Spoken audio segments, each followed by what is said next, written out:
right now to make sure she's healthy. The museum plans to introduce the pair to each other on Valentine's Day. And finally, oh dear, a doorbell camera at a home in Kansas caught a bizarre moment. A deer jumped over the family's watchdog. The dog seemed confused. The deer seemed confused. Eventually, the deer went on its way, and so much for the watchdog part of this pooch. And that's this week's edition of Lola and Louie's Lowdown. That dog could care less. That is amazing. Oh, and look at those guys. All right, that's our time now. Stay warm this weekend. Be very careful outside. We'll see you back here on Monday. News 3 at 5 starts right now.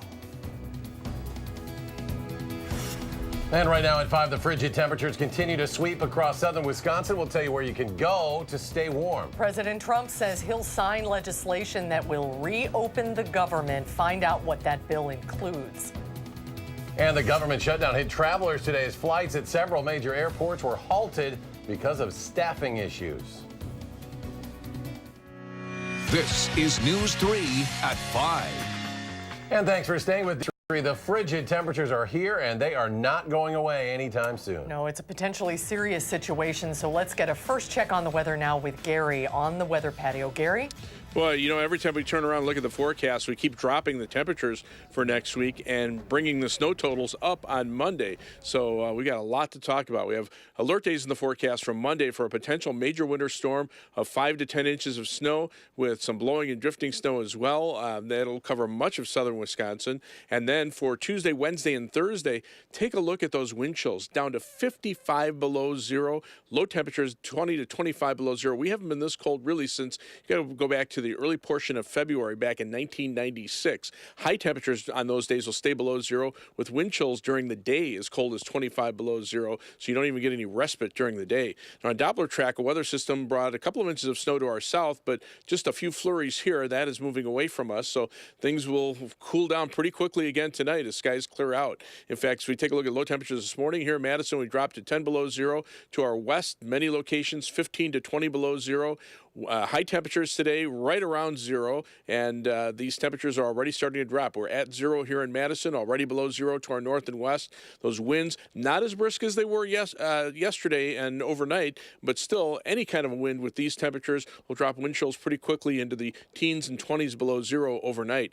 By tomorrow morning, we're looking for temperatures again to drop to about maybe 14 or 15 below zero here in Madison. See a little more cloud cover during the day tomorrow, maybe a couple of flurries. Our high temperature getting up to around 8 degrees, and after a similar day on Sunday, we'll be looking at the potential for a winter storm on Monday. We'll tell you how much snow to expect in just a few minutes. All right, Gary, thank you very much. If you or someone you know needs a warm place to stay tonight, several agencies are making special accommodations to help you out. Dane County and the city of Madison have compiled a list of resources. Rose Schmidt explains some of your options. Rose? Yes, well, shelters are extending hours and providing busing in between day and night shelters. They're also making sure that no one is denied service. This weekend, Madison Metro is providing warming buses at 4 of its bus transfer points for people who need a warm space temporarily. And Madison's libraries are a free public space if you're trying to escape the elements this weekend. Police and city officials will also be on high alert looking for people out in the cold and encourage you to do what you can to help as well. Now it's even more vitally important that we check on our neighbors and check with people and see, you know, what can I do to help? Are you okay? Do you need some warmth? Or can I run to the grocery store for you? Anything like that. You know, this is a caring community, and I know people really come through. First United Methodist Church opened a warming center from 8 to 4:30 today for families and single women. On News 3 at 6, you can hear from a woman who has been homeless for the last year and took advantage of the games and food the church offered today.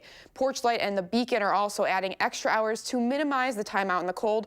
For a full list of resources, head over to channel3000.com. Thank you, Rose. All Dane County school districts besides the Madison Metropolitan School District follow the National Weather Service's recommendation to cancel classes when wind chills hit 35 degrees below zero. That is the temperature when frostbite can set in 10 minutes or less. But last year, Madison lowered its bar as well, calling off classes when wind chills hit minus 25, citing low attendance on those cold days as a major factor. Most school districts in Wisconsin build in an extra 5 or 6 days, 35 to 40 hours into their schedule for weeks like this, where the snow and cold can cause cancellations. Administrators say that's life in Wisconsin. Just because we had a snow day Wednesday has no bearing on whether we make a cold weather call day tomorrow, or the fact that the forecast calls for snow Sunday into Monday. We'll evaluate each one of those independently, and if the right call is to call off school, we'll call off school.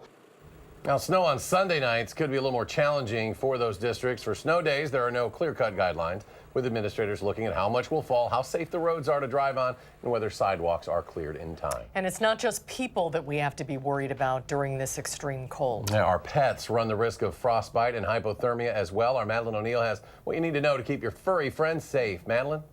Yeah, well, no matter how furry or healthy or big your pet is, temperatures this cold are still a threat. Dr. Sean Hook at Arbor Ridge Pet Clinic says conditions like frostbite and hypothermia can set in within minutes in this severe cold for your pets, especially with small or cold animals with light fur. Hook recommends bringing in outdoor pets, and when letting dogs out, watch them and bring them back in as soon as possible. He's seen firsthand what can happen if you don't. These little animals that can't help it, like little miniature pinchers or little dogs like that, where they brought them in and they're comatose because they're so cold and they're out, you know, and some of them don't make it, you know, so.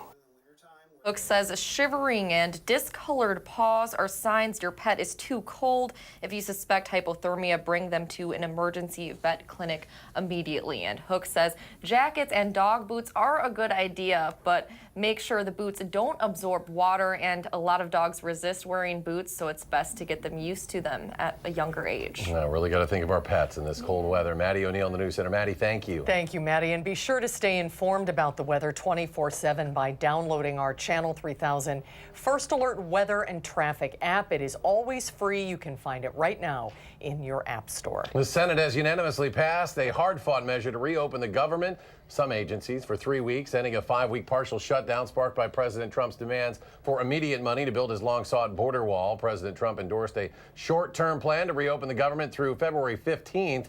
It'll now go to the House, which is expected to quickly pass the measure and then send it back to the president. The legislation does not contain any money for the wall. The president says he could still declare a national emergency if Democrats don't come to the table. If we don't get a fair deal from Congress, the government will either shut down on February 15th again, or I will use the powers afforded to me under the laws and the Constitution of the United States to address this emergency. It's sad, though, that it's taken this long to come to an obvious conclusion. Disagreement in policy should never be a reason to shut down government. The measure would provide hundreds of thousands of furloughed federal workers with back pay after 2 missed paychecks. And the government shutdown hit travelers today. Flights at several major airports were halted because of staffing issues. Keely Arthur shares how it sent a ripple effect to Dane County Regional Airport in Madison. January isn't normally a busy time for people trying to fly into Madison. But if you're trying to fly out of here, thanks to the partial government shutdown, you might want to check your departure times. Flights at several major airports, including LaGuardia, suffered delays due to staffing shortages amid the government shutdown, sending a ripple effect right to Dane County Regional and its passengers. I don't know what to do. I'm like in a total...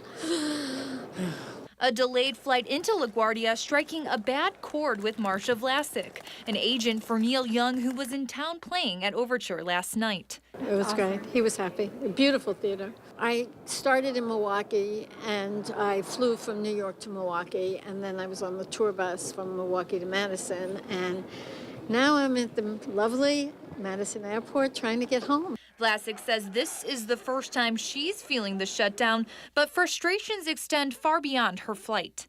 People should not be suffering for this. And I'm not talking about myself even on a plane. I'm talking about these people that can't feed their kids. Anyone with flights out of Dane to O'Hare, Atlanta, Orlando, LaGuardia, Philadelphia, and Newark were impacted. But Dane County Regional spokesperson Brent McHenry says airport staffing is not suffering here. We are feeling it, but luckily it's not caused by any of the staff at the local airport level. President Trump announced Friday the government will be funded temporarily until February 15th. Music to Vlasic's ears. Are you going to it for another concert? Yes. Okay, where is that? That's in L.A. Are you probably looking forward to that because of the weather? Yes. Federal workers here at Dane County Regional will get a bit of a boost on Monday. Epic Systems employees, frequent flyers out of here, will provide them free lunch and breakfast. Keely Arthur, WISC News 3. Flights out of Dane County to Washington, to Chicago, New York's LaGuardia are currently still delayed. The man accused of killing another man in Janesville has been charged now. Court records show 39-year-old Lucas Stur is charged with first-degree intentional homicide. Janesville police say an argument between Stur and 41-year-old Clifford Grice over a woman led to a fatal shooting. Authorities say Grice was shot multiple times outside his home on Janesville's South Side Wednesday. Police say a woman who had ended a relationship with the suspect and started seeing Grice was present during the argument and called 911 after the shooting. A $500,000 cash bond has been set for Stur. The Milwaukee County Sheriff's Office says the death of a woman found under a car that had crashed into a wall at a hospital parking ramp is being investigated as a homicide. Deputies responded to the parking structure. This was at Frederick Hospital shortly before 4 this morning. It's where they found the unconscious woman under the vehicle with a head wound. Officials say the woman had a weak pulse and was frozen to the ground. No one was inside the crashed vehicle. Wauwatosa paramedics responded and transported the woman, who died a short time later. She has not been identified. No further information was released by the medical examiner. Madison police are looking for the person who crashed into an empty building on the city's west side overnight. Both the Madison police and fire departments were called to Dorenzo Monument on Regent Street, right next to Madison West High School, just before 1:30 this morning. When officers got to the scene, they saw a vehicle completely inside the store, but no driver was in the area. No one was inside the building at the time of the crash, and it's unknown if the driver was hurt. Anyone with any information on the crash is encouraged to call the Madison Police Department or Madison Area Crime Stoppers. 2 teenagers are arrested after stealing a car out of state and attempting to flee police. The Janesville Police Department was notified of a stolen vehicle that was headed west on I-90, approaching Janesville.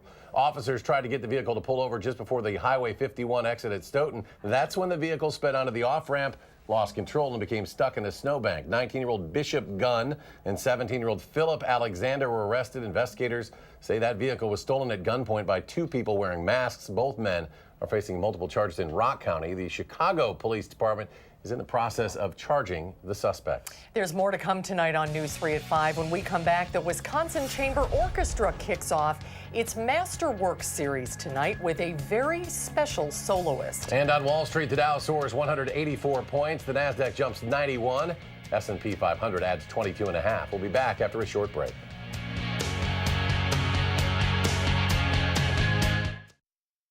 There's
The Wisconsin Chamber Orchestra kicks off its Masterwork series tonight. The 5-part series features world-renowned musicians. But tonight's soloist is a bit different from the others. Photojournalist Melissa Bailing has the story. It takes such refinement. Being a concert soloist is not an easy feat. The polish to go to this level is a deep dive on every phrase, on every note, on every intonation, on every rhythm. And it's not every day you see a 12-year-old in that position. I met Miriam 3 years ago in the summer at a festival in Ohio and listened to her perform Tchaikovsky at the time, and I was quite astounded at the level of musicianship. Miriam K. Smith picked up the cello at age 4 and started touring by age 8. She's performed with the Cincinnati and Louisville orchestras, as well as concerts on the square in front of tens of thousands of people last summer. It's clear, stage fright isn't an issue here.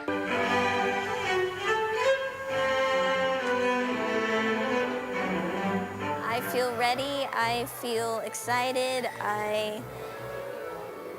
I'm just always so excited to play. Music really controls my actions when I hear it. It makes me happy, makes me sad. It's just a wonderful thing.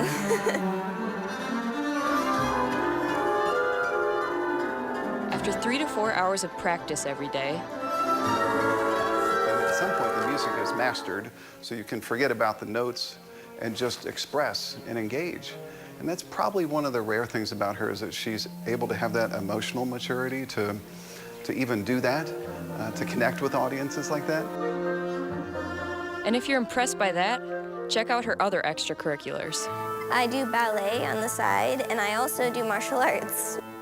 Ballet gives you an active feel after you've been sitting down for 4 hours and practicing.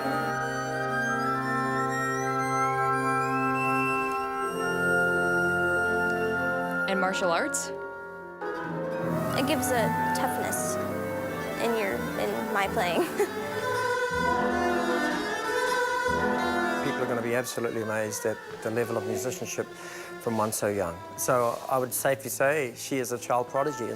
Dad says she's still a kid. She has to clean her room. She has to obey her mom and dad. She has to do her math homework. She has to write her papers. And she's also balancing this performance career, and it's a lot of fun for her right now. Even as a preteen, she seems to have her goals all figured out. To be a professional cello soloist and to travel around the world and bless people with my music. And I think you're going to be seeing her in the news for years to come from this, so I think we're in history in the making.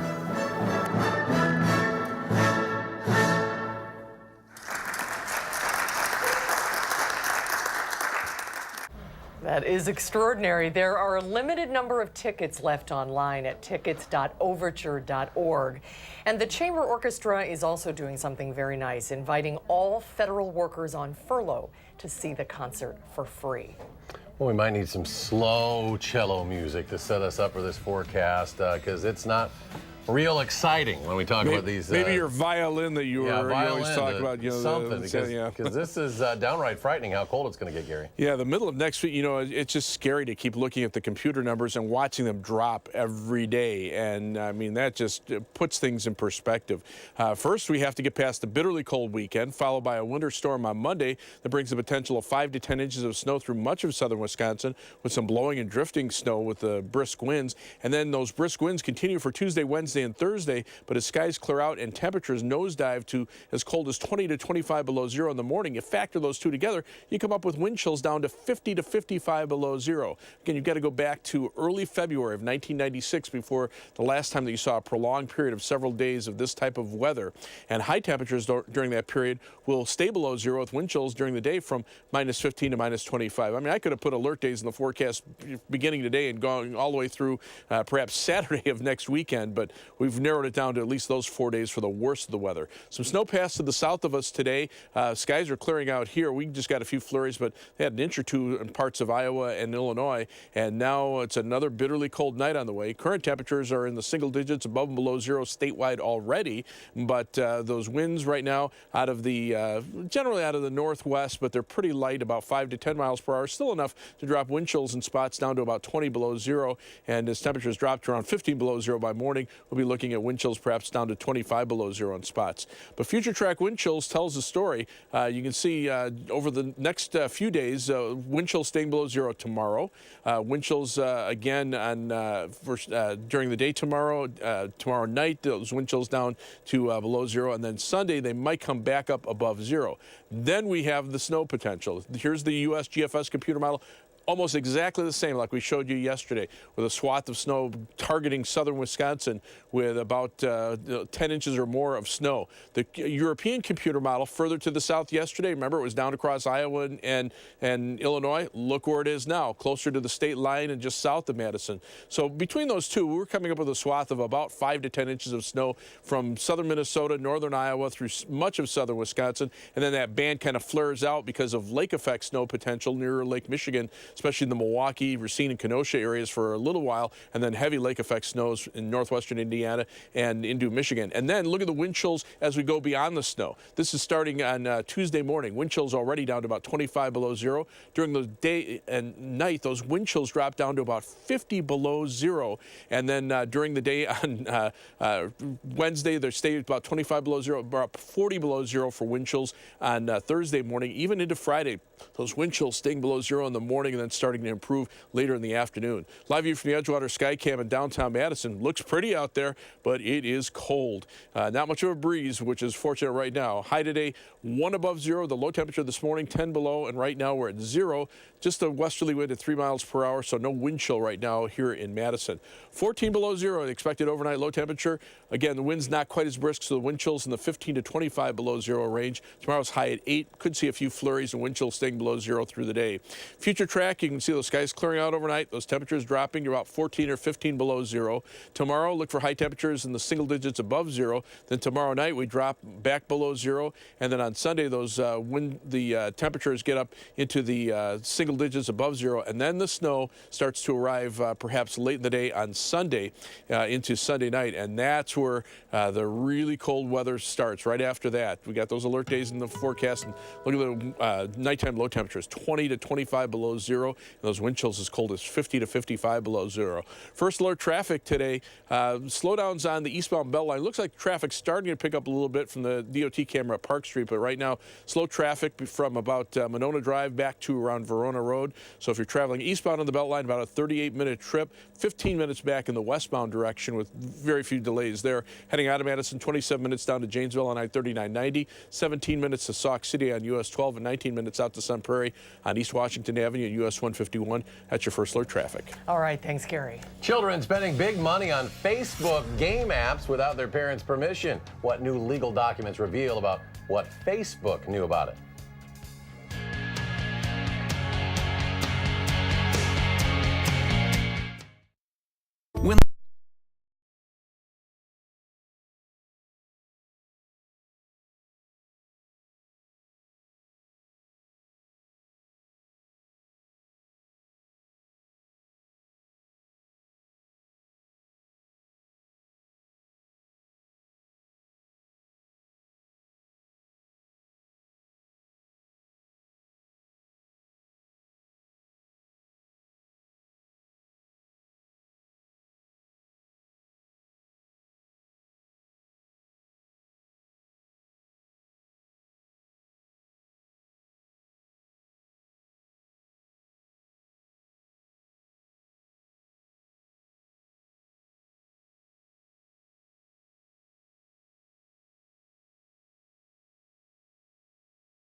After a series of scandals, Facebook is under fire again over newly released documents that show an apparent pattern of exploiting minors for their parents' money. More than 100 pages of documents, part of a 2012 lawsuit, are being released. They show Facebook was aware children spent large sums of money on game apps without parental consent, which was known at Facebook as, quote, friendly fraud. Newly released internal emails filed in court show that in 2012, Facebook analyzed refund requests on another game, Angry Birds, and found that more than 90% were because of that friendly fraud.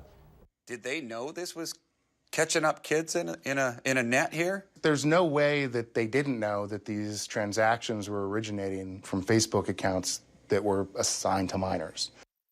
Now, according to court documents, the company calculated that between 2008 and 2014, minors under the age of 18 made purchases on Facebook totaling more than $34 million. We'll have another check of that chilly forecast in just a moment. Stay with us.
Some information just into our newsroom. The man accused of killing Jamie Kloss's parents and kidnapping her will not face charges in Douglas County. The Douglas County District Attorney says they do not anticipate filing a criminal complaint against 21-year-old Jacob Patterson in the immediate future. Patterson facing 4 charges, including 2 counts of first-degree intentional homicide in Barron County. We'll have more on News 3 at 6 and 10. And Gary's here with a final check of the weather.